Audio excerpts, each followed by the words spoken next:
Am I in the right area? Cool.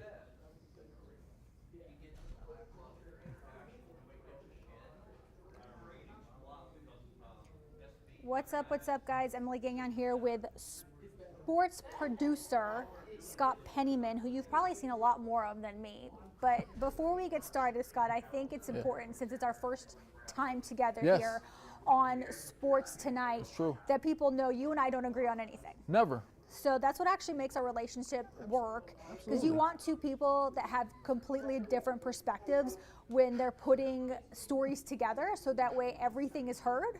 So I don't know that we'll completely disagree tonight, but I'm sure we won't agree on everything, right? That makes it a great match, though, right? I mean, like you said, it's perfect. I mean, who wants a world where everybody agrees with everything what someone else says, right? And sometimes I don't think it's just me. I don't think Scott agrees with anyone. True. But let's get to it really quickly. So sources saying Falcons are not going to go after Lamar Jackson. Yesterday, I said, Scott, while you were not here, that I thought he'd be a great fit for Atlanta. And, you know, since Fred was with me, I made Fred kind of describe what it was like during the Michael Vick era and how much excitement that brought to the city and how he was a perfect fit for Atlanta. I think the same can be said about Lamar Jackson. We don't know whether the Falcons ever pursued him or not. We just are hearing from sources, right? So right now, though, sources saying they're not going after Jackson. Yeah, I mean, surprisingly, first topic, I totally agree with you. I mean, when you think about Lamar Jackson and what Michael Vick brought here in the early 2000s, that element of just excitement into the offense, I mean, I think at the least you'll get your money's worth with Lamar Jackson. Whether he leads you to a Super Bowl or not, I just think that he brings an element of the way he plays the game.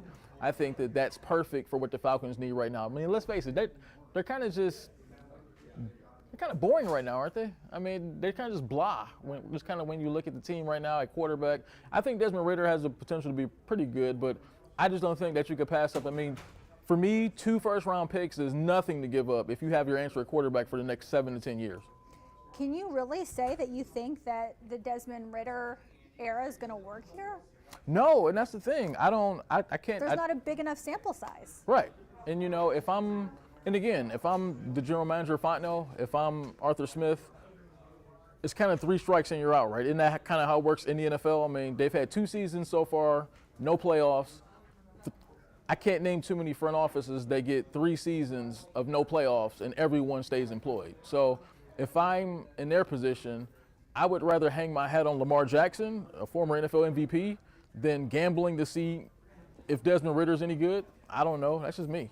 Listen, if I could have gone back to last season, I would have tried to play Desmond Ridder well before they did. Right. You know what I'm saying? So then we could have known a little bit more about him and how he reacts in certain scenarios, and learned more about his, I'm talking like Kirby Smart here, but learn more about his DNA and how he reacts on the field in real game-like situations. We just don't know that about him because he just didn't play enough. If you go back to his college days at Cincinnati, he was the man, right? Right. And that is the reason that the Falcons drafted him. But there's also a reason that he was still there in the 3rd round, okay? He did not go in the 1st or 2nd. Am I correct about that? Yeah. So I think that there's a reason he was still there on the board. And, you know, if you ask me, I think a lot of it has to do with size. Yeah, for sure. But, you know, the Falcons, and I can't say this enough, what we do know about them, and what we know about Terry Fontenot and Arthur Smith, is what they've done their first 2 years with the team in the draft. They got Kyle Pitts, and then they got Drake London, 2 guys who catch the ball, right? Right. So you want a quarterback to complement the 2 guys that you drafted super duper high who look like basketball players, and I don't know that what they have now is what they need at quarterback. And we look at how Lamar Jackson likes to play the game, like in Baltimore. His number 1 target was Mark Andrews, the tight end. I mean, they beat people over the head with Andrews every year, 70 or 80 catches per season. So when you look at that potential with Kyle Pitts, I mean, Marcus Mariota, I don't even know if he knew Kyle Pitts was even on the field half the time. I mean, he couldn't get the ball to him at all. So I think that if you bring Lamar Jackson in, that ability to be able to run, be able to get the ball to guys like Kyle Pitts, I mean, let's be real.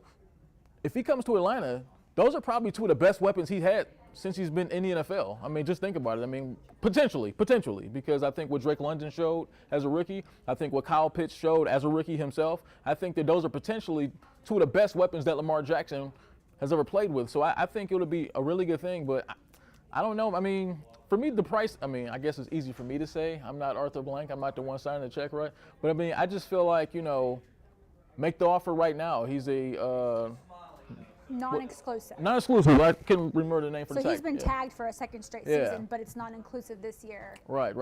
Versus last year. Right. So you have to give up 2 first-round picks, and you're probably going to have to renegotiate his deal. There's no probably about it. You're going to have to renegotiate his deal. So I say $220 million guaranteed for Lamar Jackson, 2 first-round picks. It's worth it. You got your quarterback for the next 7 to 10 years. Okay. Well, I said this yesterday. I'm going to ask you the same question. What do you think the Ravens know that everybody else doesn't? Right? I mean, seriously, they're the ones who have dealt with him for as long as they have.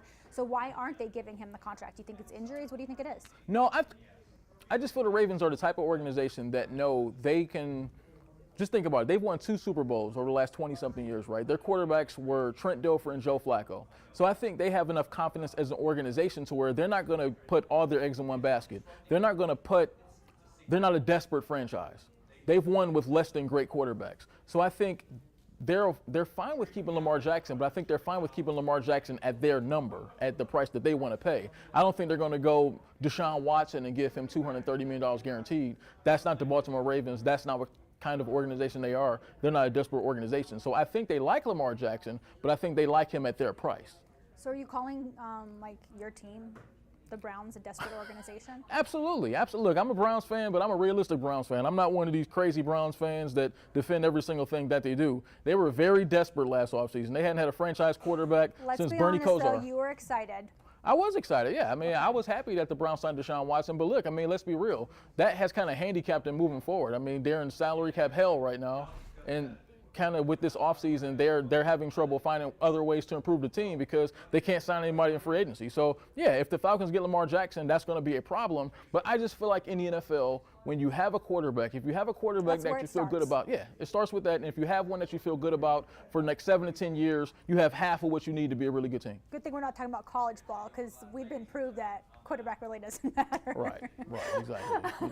Listen, one thing we do want to talk about really quickly before we move on to our next topic, though, is the Falcons did re-sign Lorenzo Carter today, and a lot of people who are watching us might not even know who he is, but former Dog linebacker, and he's solid, okay? And he's known in Georgia. And are you laughing? Well, no. I'm just saying, I feel like a lot of people who are casual NFL viewers don't know who he is. Yeah, you're probably Do you think that's a fair statement? Yeah, I mean, if I you're... know who he is. I covered the Dogs. I love the guy. I'm just saying, I don't know that, a tremendous amount of people know who he is. No, I think you're right. I think if you're a Houston Texans fan, no, you don't know who... You might not know who Lorenzo Carter is. Yeah, you're right. But he's a young fella, and he, he did all right in 2022. Some might say his best season yet in the NFL. For sure. And he got rewarded. 2 years with the Falcons. He gets to stay home. He played high school ball here. And like I said, college ball here. So he's home. Fans who do know him and maybe followed him when he was at Georgia are probably happy about that move. But I look forward to seeing what else they do on defense. Because as you know, Scott, the quarterback is not the only issue with the Falcons. They need about every position. So...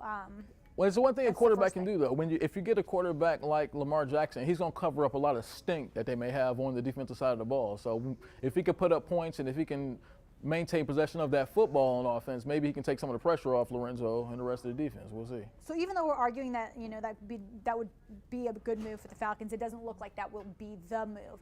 All right, next up, baseball. You want to talk about this one, don't you, Scott? I can't wait. Can't wait. Let's go. All right. World Baseball Classic, right?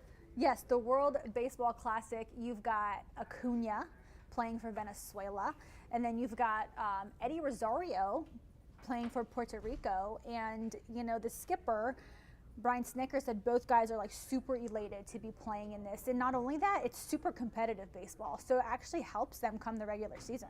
Yeah, look, I ain't gonna lie, when I watch some of these games, these WBC games, those crowds seem more hyped than they are for Major League Baseball games. Seriously, they take these games seriously. I think the players play with incredible pride for their, for their countries and everything like that. So I think it's gonna be fun. I'm not gonna lie, I'm more entertained watching some of these games than I am watching MLB games in mid-July.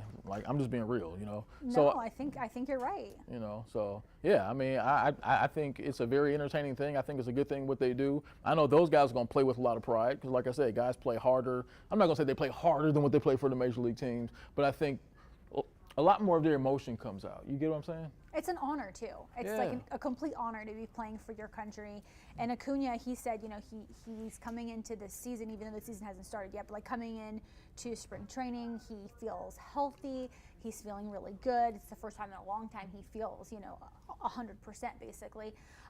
So I think for him it'll be like the first, even though they've been playing games during spring training, I think this will be the first time that he really is going to go all out, right? Like really like get tested, and that like whichever team they play, they're going to want to like really, really go hard against Acuna, because he's like a god, right? I mean, he is a god in Venezuela, but he's a very good baseball player in the MLB, obviously, but all these teams know about him, and they want to beat him. They're going to play with some passion against him. And like I said, I mean, these games, man, I've seen guys get thrown at in the WBC, and it's about to be a fight and all that good stuff, man. So for me, it's very entertaining. I know he'll be fired up. I know Acuna will be fired up. I know Venezuela. Oh, man, I mean, just think of how many great players have come from that country. So, yeah, I mean, I think it's going to be a great event. He's going to be ready. The Braves players participating are going to be ready. So I think it should be a lot of fun, very entertaining for sure. And like the regular season's coming, okay? It is. At the end of the month, and they start on the road, but it's the 7th today. The regular opening day is on the 30th. So I say, That's like, crazy. Go out there, play your ball, play for your country, and let's get to it. I'm ready. Like, I'm ready for opening day, and the Braves have a ton to prove this season after they were bounced early out of the playoffs last year. Like, they had no clue, Scott. They had no clue that they would be out that early. Man, that was a left hook that just came from nowhere with Philly delivered, man. I mean, the whole season I'm watching the Braves, and I'm like, this looks like a team that could get back to the World Series and have a chance to win it all. And they just got hit with a Mike Tyson left hook, man, right on the left side, and they caught a Phillies team that was so hot, just knocked them right out the playoffs, man. So, I mean, look, I'm complacency, sure. Right? I mean, that's what I think. There's a little bit of complacency there. And they had the weekend off, so I think there is something to it. Like, when you're off for a little bit of time and you're not competing, you kind of, like, get out of your game. And Philly got hot and stayed hot because they kept playing. Yeah, I don't know if it was complacency or they just got the butt whooped for a few games. I mean, I don't know what it was, man, but I mean, they never saw that coming. I don't think they ever saw the Phillies coming. Anyone watching didn't see that coming. I don't know, but for whatever it was, maybe they were ready, maybe they weren't ready. I don't know, but they got jabbed hard, man. They got knocked out of there. It seemed like that series, if you blink, that series was over. It was. And I don't think anybody expected it. But let's move on to the Hawks now. You're passionate about the NBA. I love the NBA. I can't wait to hear this. So the Hawks right now, 8th place in the Eastern Conference. Since Quinn Snyder took over last week, he has lost 3 of the 4 games he's coached in. And honestly, Scott, I don't think it has anything to do with him, okay? I understand that he was brought in with 21 games left to go and to turn the thing around with only 20 games left to go. And that's a really hard ask from anybody. Greg Popovich, right? Anybody who came through here. Right, like Phil the Jackson. best coach in the NBA. Like, let's bring him on. It would be hard for any of them because, he landed here and then he had a staff meeting right away. And then he coached the very next day. Hadn't even had a practice with his team yet. He literally coached this team in their first game as head coach there without ever running a practice. So I don't blame him. This is more of the problems that the Hawks have had all season. Yeah, I mean, look, let me be honest. I mean, we've talked before about Nate McMillan and how he was here before, and I thought that he was probably going to be gone. But honestly, did it really make sense to get rid of him where they got rid of him? I mean, at this point, you kind of may as well just finish out the season, then brought Snyder aboard next year. Because, like you said, he wasn't going to rescue the team. I mean, they're not playing magically better now that he's here. And let's be real, the Hawks' problems go way deeper than coaching. I mean, their problems, I don't know. I mean, it just seems like they just don't mesh well together. It seems like the pieces and parts, it just doesn't. There's a lot of really good individual players. I mean, Trae Young, he's obviously a star player. He's a superstar, box office superstar. John Collins, really good player. Clint Capella.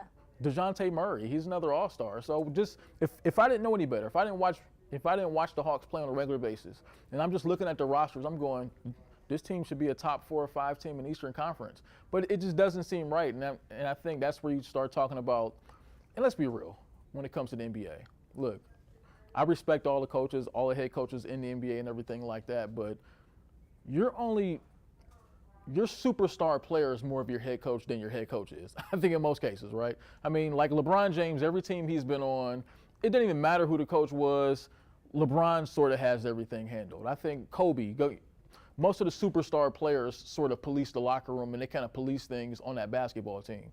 Coaches, yeah, I mean, most head coaches, they're there to massage egos, they're there to massage personalities, but for the most part, you only go as your star player. So if you go by that philosophy, maybe that's the problem with the Hawks. Maybe their superstar player or players or player, maybe like in a Trae Young, maybe he's just not ready for that high level of, to keep his team at that high level and just keep them there. He probably just hasn't grown into that sort of a leader yet, and maybe that's why the team is dragging like they are. I don't know. Well, I mean, I think you and I have talked about this off camera. It's time. Okay, Yeah. it really is time. If Trae Young is the problem, and we can't confirm or deny that, if he is the problem in that locker room, well, it's time to grow up and be a leader. If you want to win and go deep in the playoffs, you have to be able to lead men. Because if your philosophy or your thought is correct, Scott, that head coaches really aren't what drives a team, it's the star player, then if Trae wants to win and continually win, then that's what he's going to have to do. And, Nate McMillan, before the season started, when he met with the media on Media Day, he shared with everybody how he flew out to Trae Young's home in Oklahoma during the offseason to have a conversation with him. And that conversation was to tell him that he thought it was time for him to grow up. The head coach met with the star player on the star player's turf to tell him that it was time to stop being so immature and that it was time to take that step in his career. I mean, there are no truer statements than the one that we heard from Nate before the season started. Yeah. I think Nate knows, right? I mean, we are not in the locker room, but Nate was. And that's what Nate saw. And he found it to be so important to meet with his guy to tell him that. And now Nate's gone. So who's going to step up? Is Trae going to finally step up, or is Quinn Snyder going to say, is he going to have a conversation with Trae as well? I mean, maybe. I mean, I think with, I think that was also something we talked about. I said, not every person becomes that guy immediately. It happens at different paces for different guys. I mean, you have some guys who come to the league and they're just sort of built or kind of born with that mature level and that ability to lead from day one. Some guys, it takes a while. Even just thinking about. Do the Hawks have a while, though? Because they want to win now.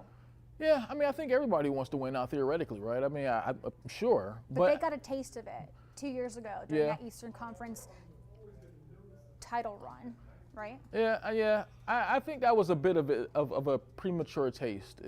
But they got a taste. They did. And they liked it. Sure. And that's how Nate got hired full time. And that's how all those guys got brought back like they did. They didn't break up that team. No. The front office brought them all back in hopes to make another run. Yeah, I just sort of thought when I watched that team from a distance back in 2021, it was kind of a false positive, right? I mean, I just kind of think that they kind of arrived a little early. They arrived before their time. It was like a plane, and their destination was set for 12:30, and the plane landed at about noon. I think that team sort of arrived a little earlier than I thought. Well, that they didn't would. arrive last year either. If you thought it was early, and then last year would have been late, or just on time, and it didn't happen again. Yeah, I mean, I think this is sure. I think what. And now again, we're in the same position, a play-in tournament game, just like last year. Yeah. Right? So I think Trae's how old is he, like 24, 25 years old still? Yep. So he's still relatively young. I think that there's time for him to grow into being that leader. Maybe, look, everyone wants everything right now, right? I mean, so of course they want to win this year. But I just think that he's not ready. He's not ready to be that alpha dog to lead them where they need to go right now. So I think we look at his career, there's time. He could still develop into that. I'm not saying that he will. Is he going to do it somewhere else? I think the Hawks Do you get what I'm saying? Yeah, I mean, look, I And he has I a hope home not. on the West Coast. And by no means am I, this is not information that I know. This is just me telling you, how much are the Hawks willing to put up with if this is the problem? How long are you willing to wait for your superstar to quote unquote grow up and lead? A long time, because he's a superstar, and I think that there's not many of them on planet Earth. So I think that on planet Earth. Yeah, there's not many. Thank you. There's not many guys who are superstar basketball players on planet Earth. So I think the Hawks, for the position that they're in, I mean, I think Atlanta's a great city, but the Hawks traditionally don't really recruit. They don't really get superstar players to just come here freely. So I think that you have to, no matter how long it takes, I think you have to work with Trae Young, and you kind of have to be patient and just sort of wait for him to arrive, unfortunately. Stegman Coliseum, really quickly, we don't have much time left. is closed for the foreseeable future. That is UGA's arena where the women and men play basketball. A piece of its ceiling, like a concrete piece, I believe, fell. And so it's a danger. Nobody got hurt or anything. But that thing, Scott, opened in like 1960. And they've been doing renovations to it for as long as I can remember. And it's, when you go in there, have you been in Stedman? I have. It's not a bad looking place by any stretch of the imagination. But do you feel like they should just go ahead and demolish the thing and just start from new? I mean, if the place was built when Lyndon Johnson was president, I mean, yeah, I mean, it might be about time to get rid of it. I mean, that's a long time to have a basketball arena, especially in today's day and age where pretty much teams get new arenas or new stadiums every 20 to 25 years. It's kind of ridiculous. Wait, are we talking about college ball though? Like you're talking about like, I think Yeah, you're I mean, talking maybe about pros not. who Yeah. I mean, the college is a little different. Look, I went to Cleveland State University. Cleveland State University is a much smaller, much poorer university, I'm guessing, than the University of Georgia. I think that guess is right. Right, exactly. Small Cleveland State University, even though they have the chance to punch their ticket for the NCAA tournament tonight, but that's a whole nother story. So their arena. Thank you for slipping that in there. Exactly. So their arena came in, I think, in 1993, 1992. The Convocation Center was built, and that's 30 years old. And people are talking about that building is kind of old. So just think that was 30 years after the Stegman Coliseum came up. It's ridiculous. They have a lot of money out there at the University of Georgia. Build them a new arena. Come on, stop being cheap. Okay. I don't know if they're being cheap. Perhaps they're trying to like keep history alive. I don't know like what history that is, but I'm just saying like that long story, traditional history of Georgia's success on the basketball court, right? It's not like trying to keep Allen Fieldhouse on KU's campus going, you know, because that place is like rocking. They're acting like this is UCLA gym with John Wooden, Scott right? says get rid of it if you can. And what, you know, I don't have much on my mind tonight, but Scott, in 20 seconds, what's on your mind? And I think you might want to give your school a shout out because you just slipped it. Cleveland State University, chance to punch their ticket to the NCAA tournament tonight. One more win. That'll be their second NCAA tournament appearance in 3 years. I'm just saying. So is that your Cinderella this year? Yes, of course. All right. That's my alma mater. I'll just go with KSU. Let's just do it. Yeah, I like them too. All right. Good night, guys.